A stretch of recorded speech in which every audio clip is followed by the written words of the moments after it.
lorsque nous parlons de la Bible nous reconnaît ce que nous avons tous expérimenté. Il existe plusieurs sortes d'inquiétudes. Ce soir, je voudrais vous parler de 2 types d'inquiétudes. J'espère que vous êtes disposés à suivre cet enseignement qui nous aidera à comprendre comment est-ce que nous devons réagir face à l'inquiétude. Ruth Christiane qui disait tantôt un peu malade, mais la vie et la joie y sont. Donc si la vie et la joie y sont, c'est le plus important. Le malheur atteint souvent le juste, mais Dieu l'en délivre toujours. Et puis après, c'est le corps. Parfois, il a besoin de repos. C'est un signal qu'il nous envoie pour dire repos. Il faut se reposer. Alors, permettez-moi de poursuivre. Alors, je disais tantôt que la Bible reconnaît 2 types d'inquiétudes. La première, c'est une inquiétude qui est négative, une inquiétude qui est nuisible et qui est paralysante. La deuxième inquiétude, c'est une préoccupation qui est positive, qui est même bénéfique. Donc, première inquiétude, elle est négative, elle est nuisible, elle est paralysante.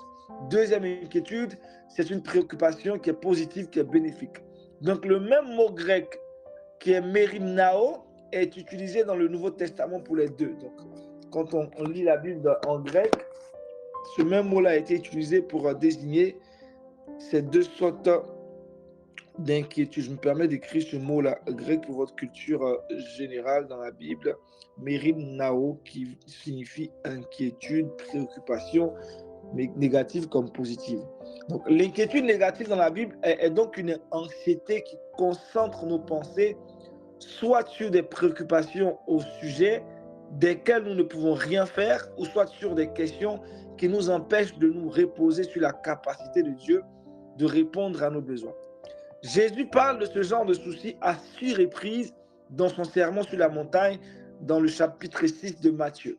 Jésus a enseigné à ses disciples de croire que le Père Céleste désire qu'il lui fasse confiance un jour à la fois, même pour les soucis les plus courants de la vie. Dans Matthieu 6, versets 25 à 34, on connaît tous ce chapitre-là. Jésus a demandé à ses disciples de ne pas s'inquiéter pour la nourriture, pour les vêtements et toutes ces choses. Donc pour les soucis, pour les besoins les plus simples et banals de la vie, nous ne devrions pas nous inquiéter. Jésus en a parlé.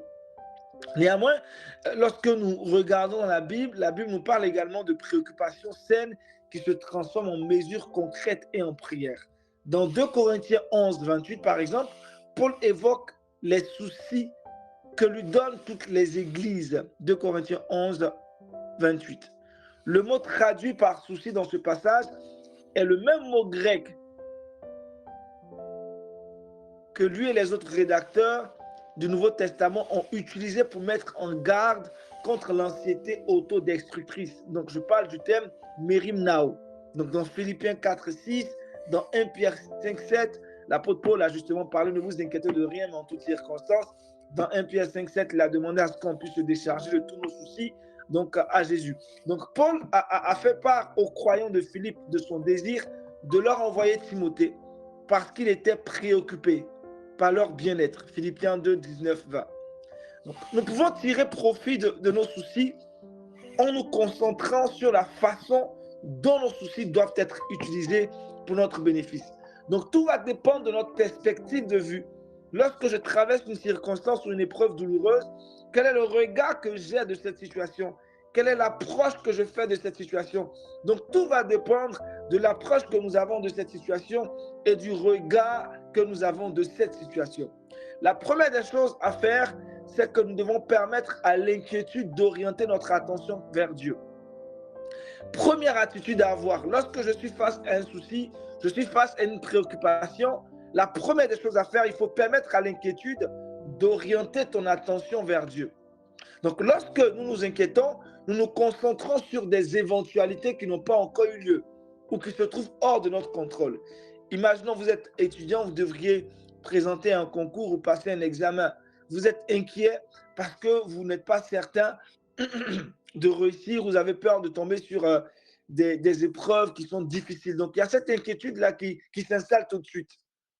Ce que nous devons voir face à une telle situation, c'est que c'est un temps d'opportunité. L'inquiétude devient un moment d'opportunité. Dans la faiblesse de nos peurs, nous avons une raison de rechercher l'assurance de la présence de Dieu. La certitude que rien ne survient dans notre vie en dehors de sa connaissance. Rien ne survient dans ta vie en dehors de la connaissance de Dieu. C'est donc une opportunité d'accepter l'offre que Dieu nous offre. Cette offre, c'est quoi? C'est sa force. Notre espérance et notre paix se trouvent en lui, indépendamment de ce qui se passe. Donc notre paix et notre joie ne dépendent finalement pas des circonstances lorsque nos regards sont sur Christ, sont sur Dieu.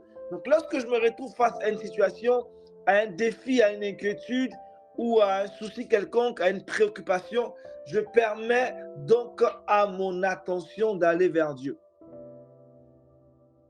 Donc l'épreuve ou cette situation, disons, devient une opportunité pour moi. Notre assurance viendra lorsque nous orientons notre attention vers le caractère de Dieu tel qu'il est révélé dans sa parole. Tel qu'il est révélé dans sa parole.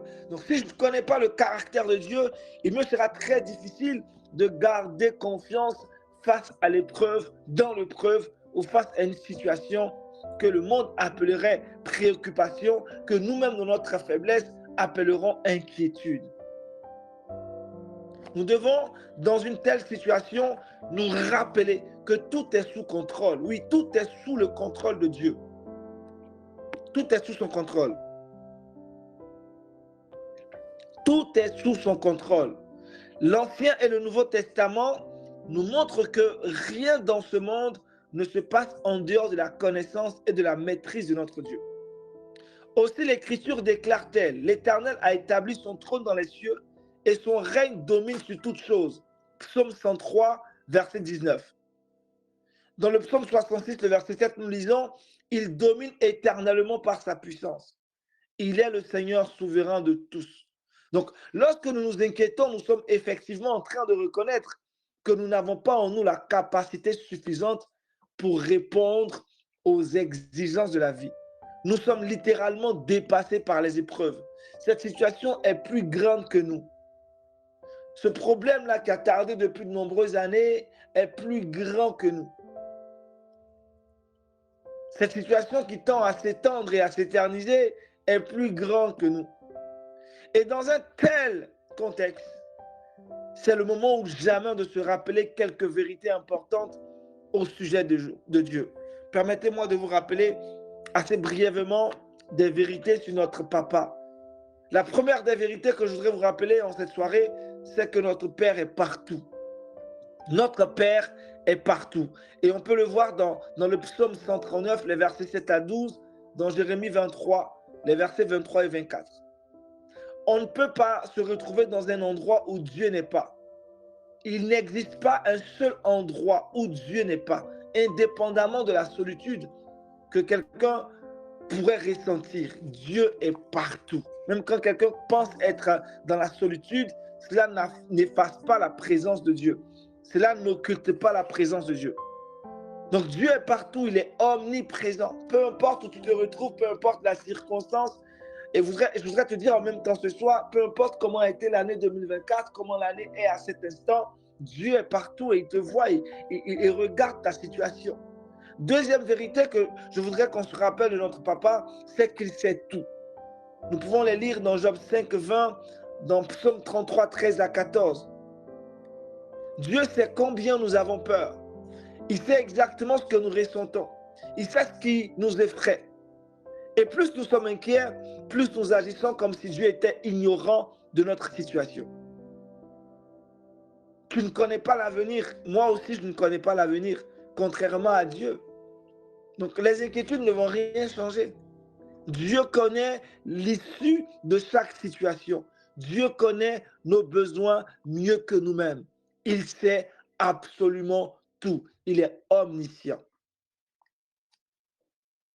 Troisième vérité que je voudrais qu'on retienne, qu'on se rappelle de notre papa, c'est qu'il est tout puissant.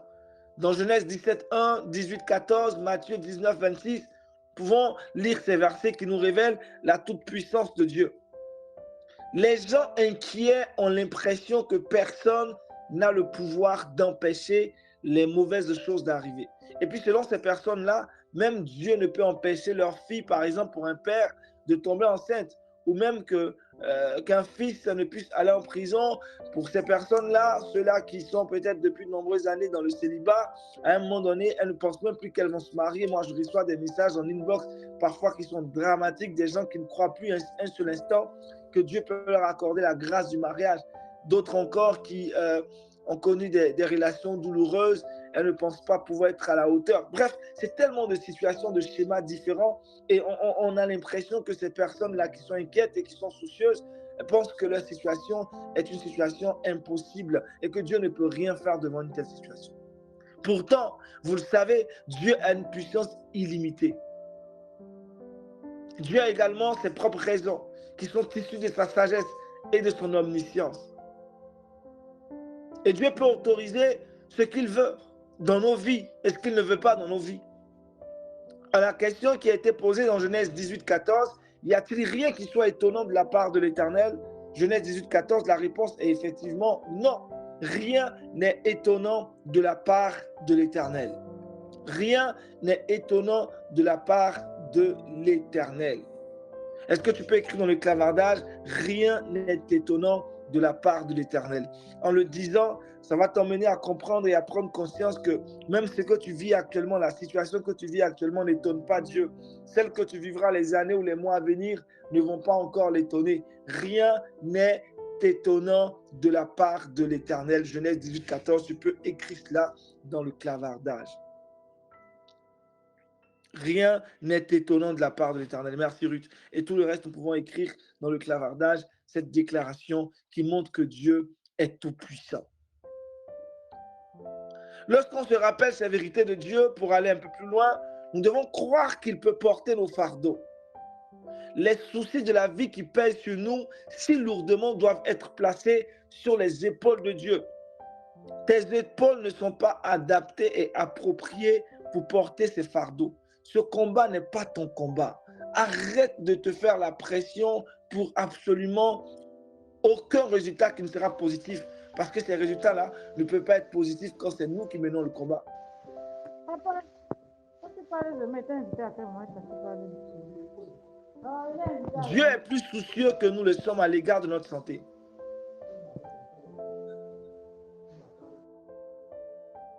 Dieu est plus soucieux que nous le sommes à l'égard de notre santé, de notre travail, de notre famille, de notre nation, de nos amis. Parfois, on a l'impression que Dieu ne se soucie pas de nos situations.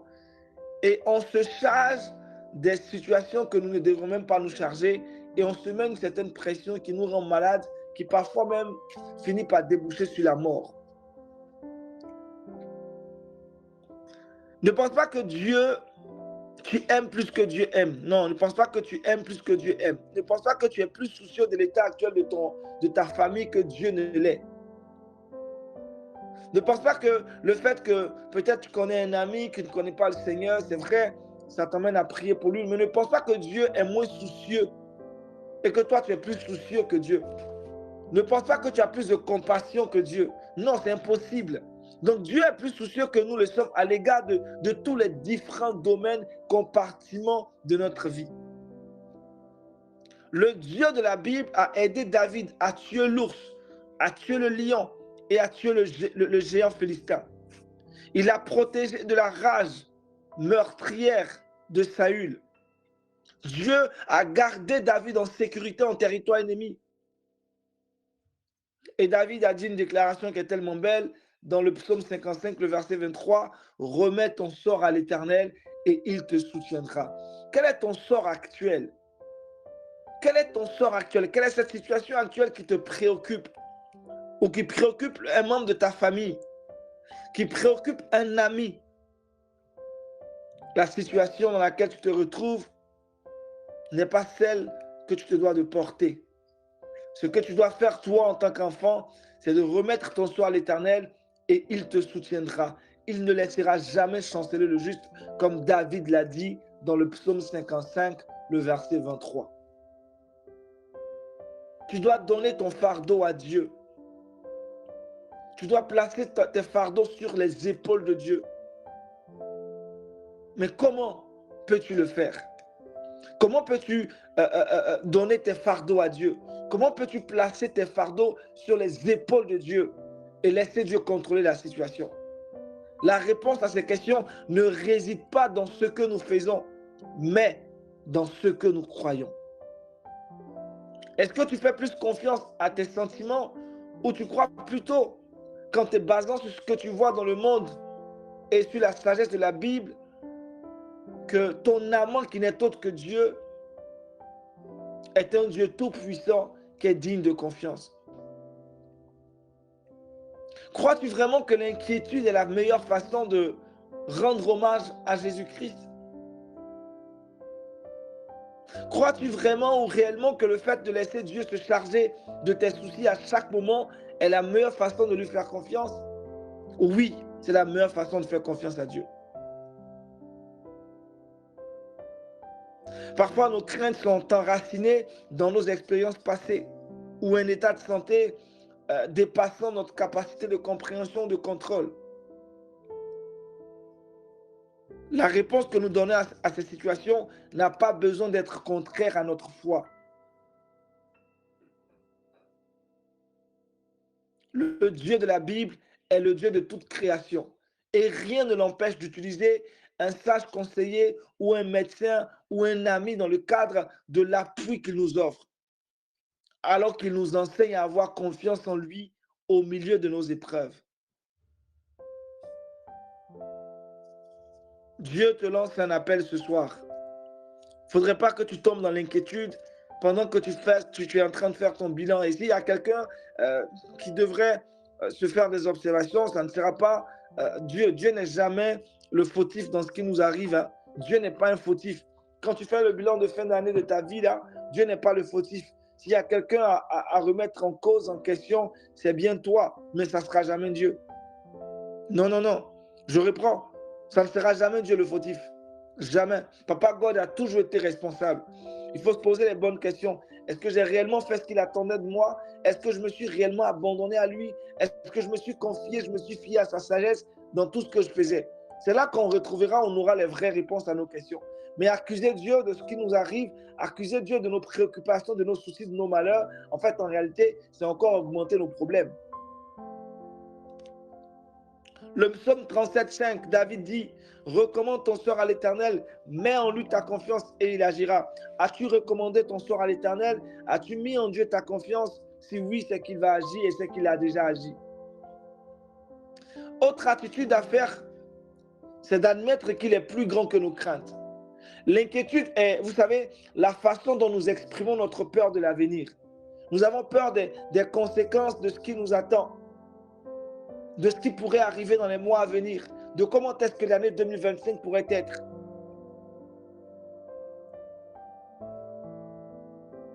Et c'est là que commence l'inquiétude. Et l'inquiétude existe depuis fort longtemps. Cela a commencé dans le jardin d'Éden. Adam et Ève se cachèrent de Dieu parmi les arbres et se couvrirent de feuilles après avoir mangé le fruit défendu. Adam et Ève ont redouté à juste titre les conséquences de leur choix d'avoir pris du fruit défendu dans Genèse 3, le verset 10. Qu'allait faire Dieu, dites-moi? Qu'allait faire Dieu si Adam et Ève étaient repentants, étaient sincères? Lorsque Dieu a demandé la raison de leur dissimulation, Adam a dit: j'ai eu peur. Adam a répondu à Dieu en disant: j'ai eu peur. Il dit: j'ai entendu ta voix dans le jardin et j'ai eu peur parce que je suis nu et je me suis caché. La peur existe depuis le jardin d'Éden. Donc nous comprenons que nos premiers parents, nos parents originels, Adam et Ève, nous ont transmis des gènes de peur. Nos premiers parents n'avaient pas la possibilité de voir ce que nous voyons aujourd'hui. Nous avons aujourd'hui une lecture de qui est Dieu. Si Adam et Ève savaient exactement que Dieu était un Dieu de compassion, de miséricorde, ils se seraient repentis ce jour-là. Et vous et moi, on ne serait pas en train de subir les conséquences du péché. Mais Adam et Ève ont manqué quelque chose. Ils n'ont pas eu un cœur repentant. En aucun cas, Adam et Ève ont demandé pardon à Dieu. Ces gens-là, c'était des orgueilleux. Ils n'ont même pas demandé sur l'instant pardon à Dieu. Ils ont plutôt eu peur. Ils sont allés se cacher.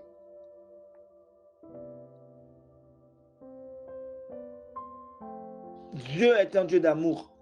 Il est plus grand que nos craintes.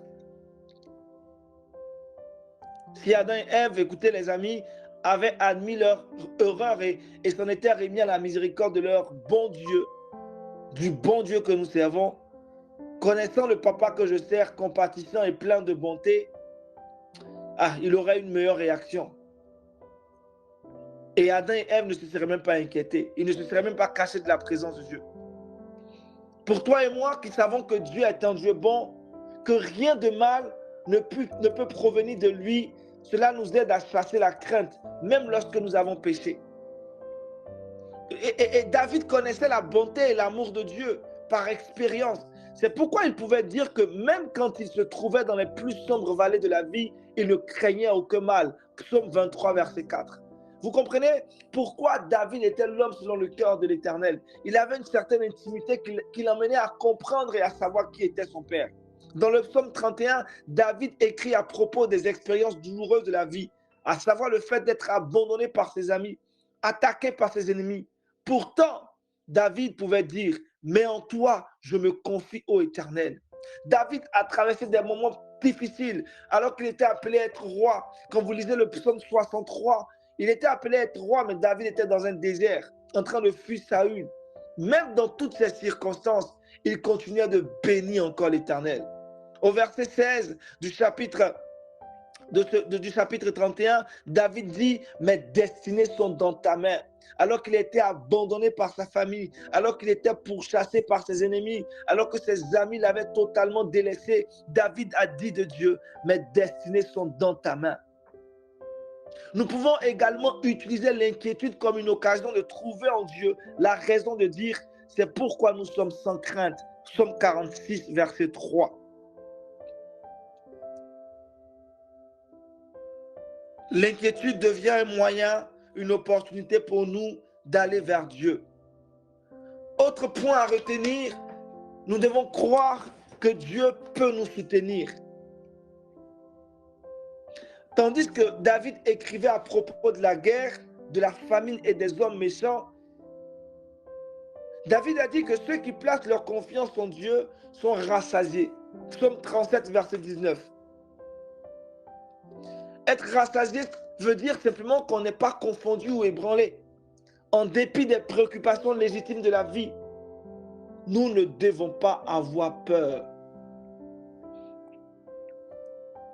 Tu ne dois pas avoir peur parce que tu n'as pas les moyens pour ta scolarité. Tu ne dois pas avoir peur pour le travail.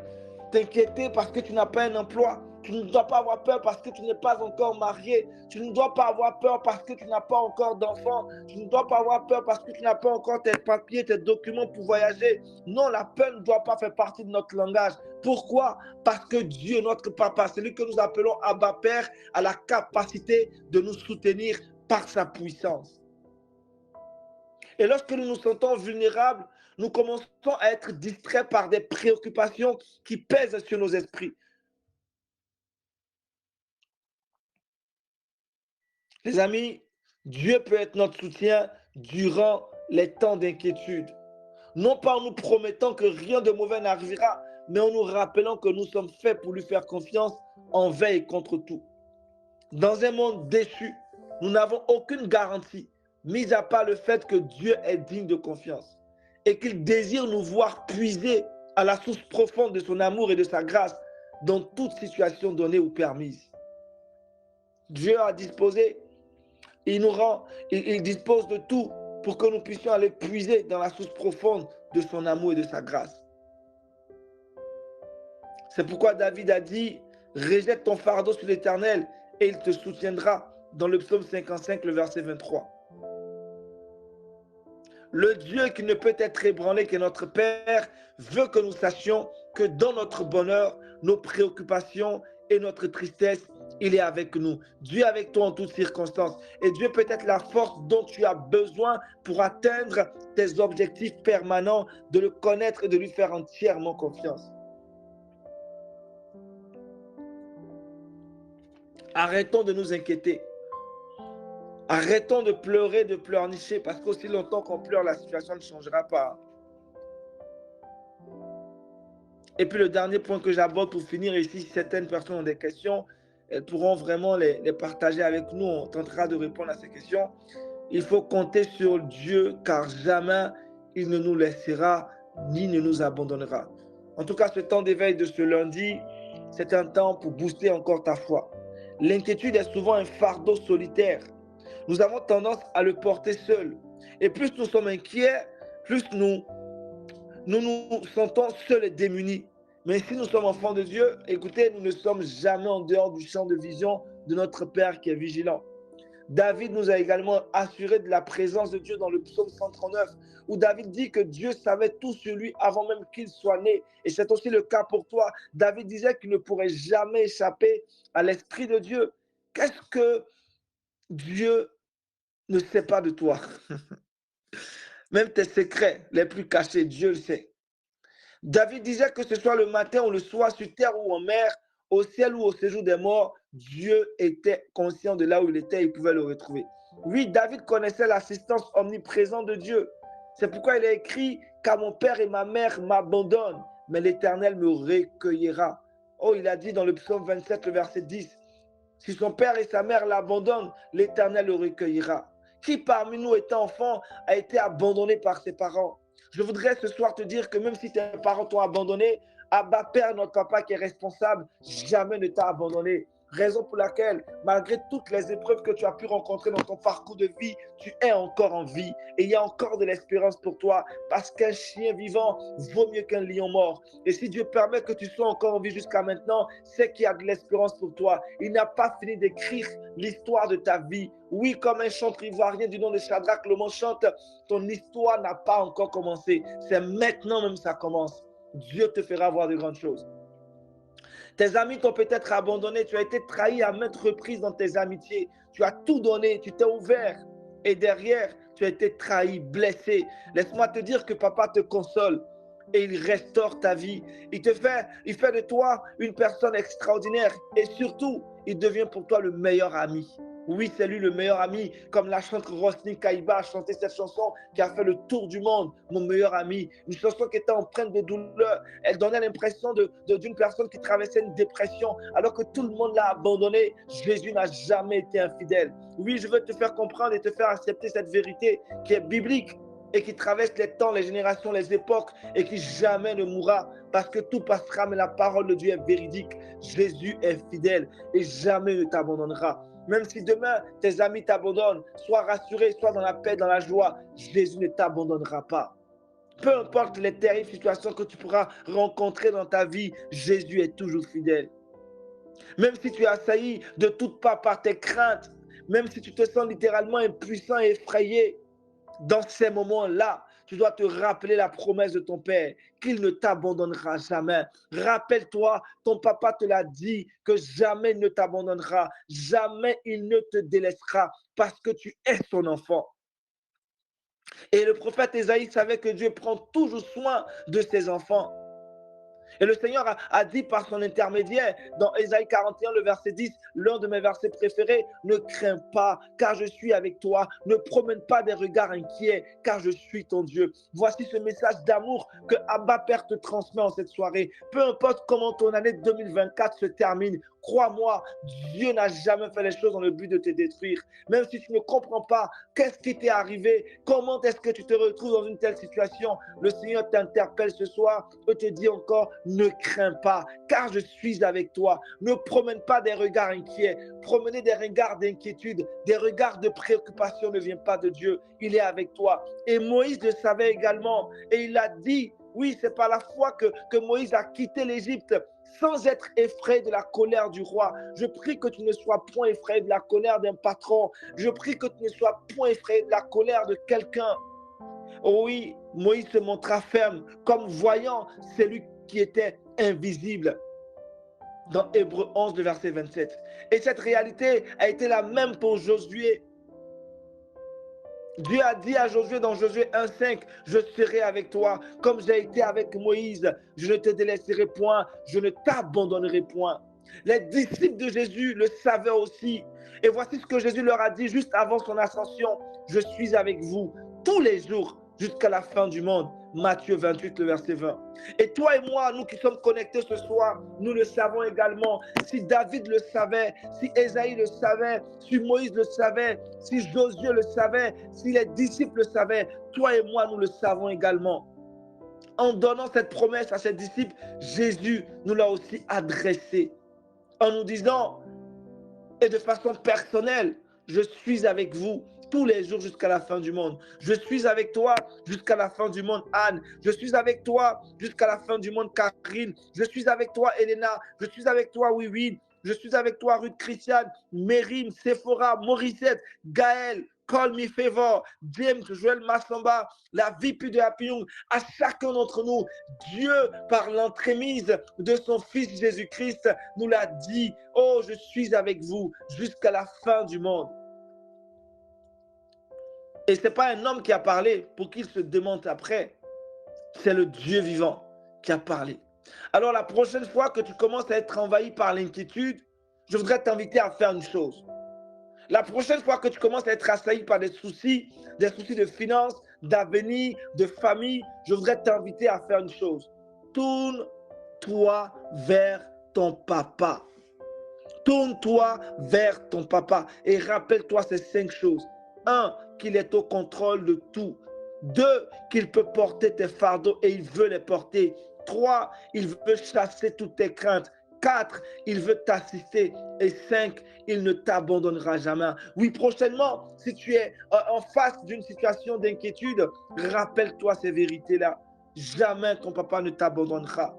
Jamais ton père ne t'abandonnera. Il veut porter tes fardeaux. Il veut chasser toutes tes craintes. Il veut t'assister. Et au-delà de tout, tout est sous son contrôle. Tout va bien aussi longtemps que tu es conscient que tout est sous son contrôle. Quand ton papa est au contrôle de tout, même quand les situations sont bizarres, tu restes tranquille. Tu sais que c'est ton papa qui gère la situation. Tu sais que la fin de cette situation-là va lui donner gloire. Arrêtons de nous inquiéter, arrêtons d'avoir un langage négatif, marchons par la foi, ne regardons pas aux circonstances, aux réalités actuelles, mais regardons à la promesse que notre papa nous a faite. Il a dit qu'il ne va jamais nous abandonner et ces paroles que Jésus a laissées sont des paroles vraiment extraordinaires parce que lorsqu'un père part faire un long voyage, les dernières paroles qu'il donne à ses enfants sont des paroles qui vont vraiment engager ou guider toute leur vie après cela. Et avant de monter au ciel, avant de rejoindre papa, et pour qu'il s'asseye à la droite du Père, Jésus a dit, je suis avec vous tous les jours jusqu'à la fin du monde. Et ces paroles, nous devons les garder au plus profond de notre cœur. C'est vraiment notre plus gros trésor, notre plus grand trésor. Jésus est avec nous et il nous soutient. Jamais ne nous abandonnera. Abba Père, je te rends grâce pour cette parole que tu viens encore de nous rappeler. Chacun d'entre nous ici est conscient que tu es fidèle, que tout est sous ton contrôle, que tu peux porter nos fardeaux, nous chasser toutes nos craintes.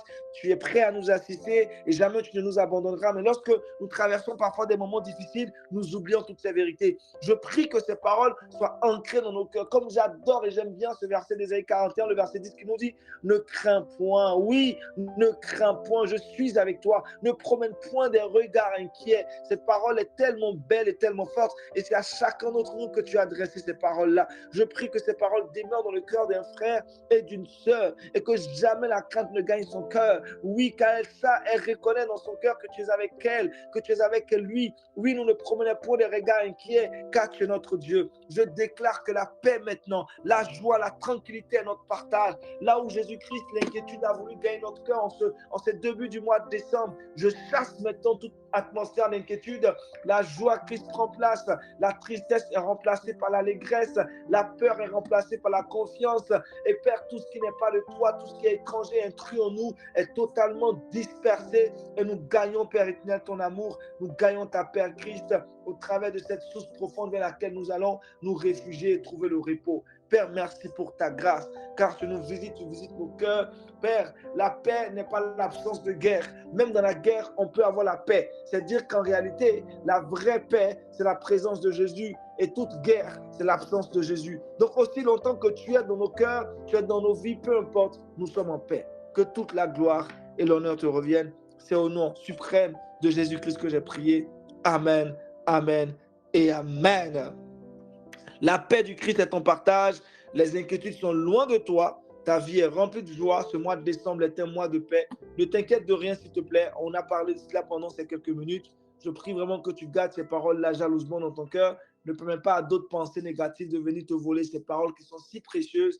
Garde-les profondément. Entretiens-les chaque jour par des hymnes, par des cantiques. Écoute la bonne musique chrétienne. Réjouis-toi, danse. Tu n'as pas besoin de recevoir 1 milliard dans ton compte pour être heureux. Tu as Jésus. Sois déjà heureux parce qu'il va déjà te donner tous ces milliards-là. Parce que l'or et l'argent lui appartiennent. Écoute, il te donnera ce dont tu as besoin pour accomplir la destinée pour laquelle il t'a créé, la mission pour laquelle Christ t'a envoyé sur cette terre. Il te donnera les ressources nécessaires pour que tu puisses accomplir tous ces projets divins pour la seule gloire de son nom. Père, merci pour tout. Si tu as une question, pose-la. Dans le cas contraire, si tu as un témoignage, tu peux également partager avec nous le témoignage. Question, témoignage ouvert. Mérim, j'ai récemment été victime d'une attaque spirituelle qui a failli me tuer. Heureusement que le Seigneur a guidé mes pas dans un lieu où j'ai trouvé guérison instantanée. Acclamons Jésus-Christ pour la guérison qu'il a accordée à notre frère. Merci Seigneur, merci pour cette guérison, merci pour cette guérison, merci pour ce témoignage. Merci Jésus-Christ, tu es bon, merci Jésus-Christ, tu es fidèle. À toi la gloire et l'honneur. Tu es béni, Mérim, et Dieu te protège, tu ne connaîtras point de mort. Raison pour laquelle il y a 3 jours, nous avons eu 3 jours de jeûne et prière. Nous avons déclaré que nous n'allons pas connaître de mort précoce, de mort prématurée. La grâce du Seigneur est sur ta vie et tu es protégé par le Saint-Esprit. Rien ne pourra t'atteindre car l'armée céleste veille sur ta vie. Qui d'autre a un témoignage ou, disons, des questions en rapport avec le thème qu'on vient de voir, cette grâce qu'on a de pouvoir être enseigné? Si tu as une question, tu peux vraiment poser la question maintenant.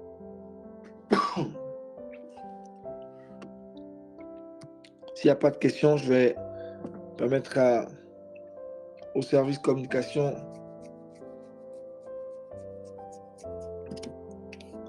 Question de Elena. Que faire quand ta situation devient un sujet de moquerie et que ça commence déjà à toucher ta foi?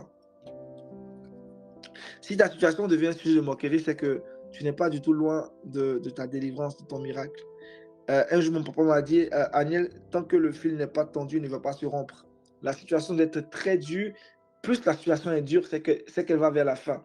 Donc, il me le disait et je rigolais. Il a pris donc des cordes. Il m'a dit, regarde, on va tirer cette corde-là, on va tirer. Tant qu'elle ne devient pas très dure, elle ne va pas se couper. Hein. Et pendant qu'on tirait, elle devenait encore de plus en plus dur. Il dit, écoute, ça va bientôt se couper. Plus c'est dur, plus ta situation dans la vie devient dure, ça devient bizarre, les gens se moquent de toi, tu as l'impression que tu es en train de t'engouffrer. Dis-toi que la solution n'est pas du tout loin. Dieu n'est pas du tout loin et le miracle va s'opérer.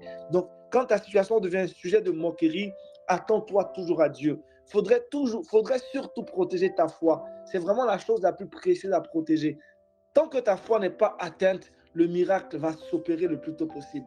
Et même si ça prend du temps, fais l'effort de garder jalousement ta foi. C'est pourquoi pour garder la foi, on s'entretient très souvent par la méditation et par la prière. C'est en faisant ces habitudes, en ayant une telle habitude que nous pouvons toujours garder et continuellement entretenir notre foi. Sinon, quand ta situation devient un sujet de moquerie, c'est que le miracle n'est pas du tout loin. Il a fallu que Pénina puisse exerce un ministère. Un jour, j'ai prêché, je me souviens, sur le ministère de persécution, le ministère de moquerie. Si Pénina n'était pas une intercesseuse de moquerie, si elle n'avait pas un ministère de moquerie, si elle n'était pas une prophétesse de moquerie, Anne n'aurait pas enfanté ce petit Samuel. Il fallait qu'il y ait des gens qui se moquent d'elle. Il fallait que quelque chose se passe autour d'elle pour que ça crée en elle une révolte spirituelle.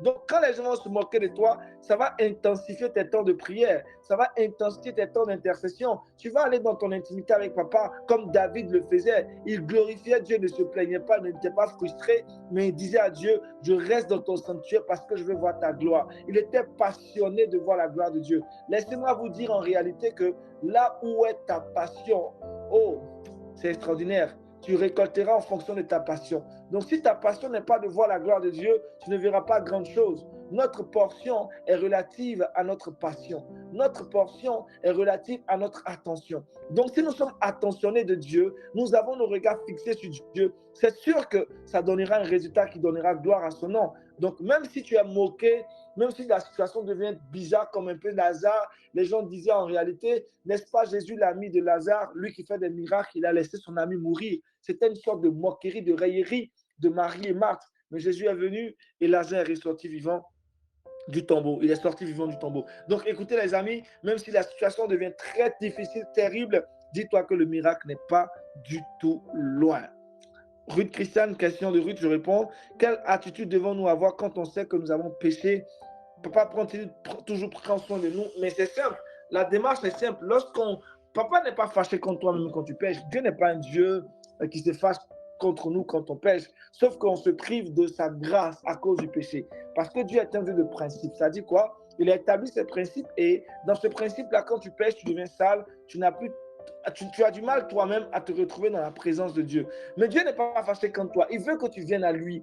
Et qu'est-ce qu'on fait? Lorsqu'on reconnaît qu'on a péché, il faut se repentir. La Bible déclare que si mon peuple, ce qui est évoqué, mon nom s'humilie, oui, prie, se détourne de ses mauvaises voies, cherche ma face, le Seigneur va l'exaucer. Donc, écoutez, quand on traverse des moments difficiles, qu'est-ce qu'on fait? Et surtout qu'on reconnaît que c'est la conséquence de nos péchés, la situation, la solution, c'est la repentance.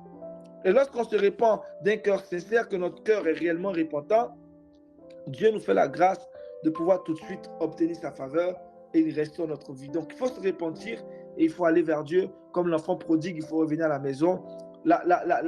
Dieu nous aime quand on est dans le péché. Il ne nous aime pas parce que nous sommes saints. Non, Dieu nous aime pour qui nous sommes. Nous sommes ses enfants. 1.13, c'est fini. Tu fais bien, tu fais mal, Dieu t'aime. Sauf que Dieu ne veut pas que tu vives dans le péché parce que ça obscurcit ton témoignage, ça t'éloigne de Dieu. Ce sont les œuvres de la chair, les œuvres mortes. Ça crée une barrière, une distance entre toi et Dieu. Mais aussi longtemps que tu reconnais ton état de pécheur, que tu te repens, alors tu rentres à nouveau dans la présence de Dieu. Témoignage de Joël Massamba que je lis assez rapidement. Merci pour le verset, Joël. Si mon peuple, ce qui est invoqué, mon nom s'humilie, prie et cherche ma face et détourne tes mauvaises voies, je l'exaucerai. Donc c'est clair que c'est l'attitude à avoir lorsqu'on traverse. On reconnaît que ce que nous sommes en train de vivre est la conséquence du péché. Malgré mes inquiétudes sur le fait que certaines choses ne semblaient pas décoller aujourd'hui, alors que j'étais sur la moto, un soupir mêlé de sourire m'a envahi. J'ai réalisé ce que Dieu est en train de faire dans ma vie. En réalité, je suis déjà en train de vivre l'accomplissement de ses promesses, mais je ne le voyais pas. Aujourd'hui, je peux dire avec assurance qu'il est en train de me connecter comme il avait prévu, comme il avait promis et prévu. Gloire à Jésus-Christ, témoignage de... Oui, mon ami m'a appelé hier qu'il a arrêté avec l'alcool alors que j'ai prié pour qu'il arrête le jeudi quand on a dit de prier pour nos proches tellement ça me tenait à cœur et Dieu s'est manifesté parce que quand il m'a expliqué lui-même il était étonné parce qu'il ne savait pas comment c'est arrivé mais moi je savais que c'est Dieu qui s'est manifesté. Acclame Jésus encore, acclame Jésus encore. Ah papa, merci pour tous ces beaux témoignages, merci pour tous ces beaux témoignages, ça vient nous donner de la foi. Il faut partager vos témoignages parce que ça vient nous booster et puis ça nous pousse encore à garder le cap et à rester dynamique dans notre vie de prière. Merci Joël pour tous ces messages de repentance, pour quelqu'un qui veut se repentir. Et Joël nous a laissé des versets sur la repentance. Ça pourrait nous aider à pouvoir nous repentir. Waouh, très beau témoignage. On rend grâce à Dieu pour cet ami-là qui a été délivré de l'alcoolisme et qui arrête vraiment de boire, de consommer. C'est bien ça, hein, le message que je viens de dire. Gloire à Jésus-Christ.